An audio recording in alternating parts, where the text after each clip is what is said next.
Saturday. Kakagaling ko lang sa church dahil nag-Bible study tayo. So, ano bang hangin ng buko?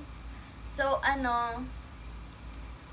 napag-isipan kong gagawa kasi ako ng DIY photoshoot ni Althea kasi nga may siya birthday niya na bukas, guys. Ni Althea, birthday na ni Althea bukas. Kaya, gagawa tayo ulit ng DIY photoshoot. So, ayun nga pala guys, si Sophia, nagtitiklop siya. So, ako, video muna. Mamaya ko na lang siya guys tutulungan. So, simulan na natin. Ay, ako lang pala gagawa. Sisimulan ko nang gumawa ng DIY photoshoot. Ay, hindi DIY, ng DIY. Yung ano ba guys, yung sa coupon band baga. Oy, yun, ipis. Sa coupon band, gagawa tayo ng 10. Ng 10. Wait lang, papakita ko sa inyo guys yung ginawa ko kay Sophia dati. Asan na yun na tipi? Nandito lang yun. So, nawawala guys yung ginawa ko kay Sophia. 12 yun guys. Wala. So, si Althea is 10 na siya. Kaya, magagawa na naman tayo ng number 10 sa coupon band. Tapos, gugupitin natin. Tapos, parang yung shadow, yun. Yung shadow. Tapos, lalagyan mo ng flashlight. Yung ano, ganyan. So, simulan ko na guys. Dami kong dala. So, ayun guys.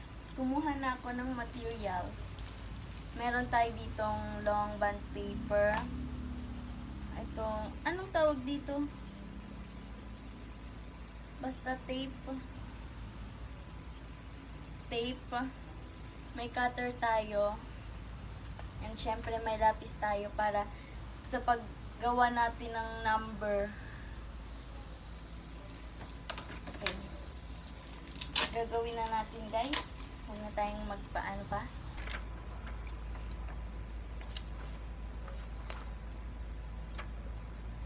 Dapat maayos ang number natin dito. 10 na si Althea, no? Bukas pa kasi magme-memory yung ano. 10 na ba siya? 9 siya nung nag-birthday. Feel ko magtali muna tayo, guys. Ay, ako lang pala. Ba't lagi ako nag-guys? Tayo, guys.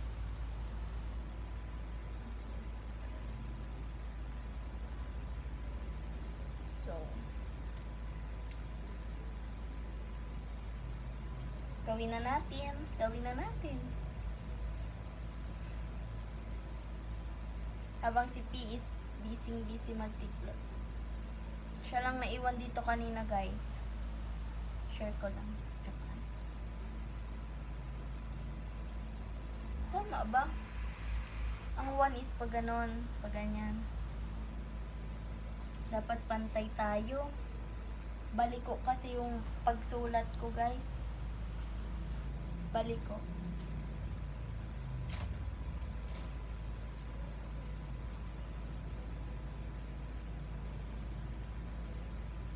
Sana kasi yung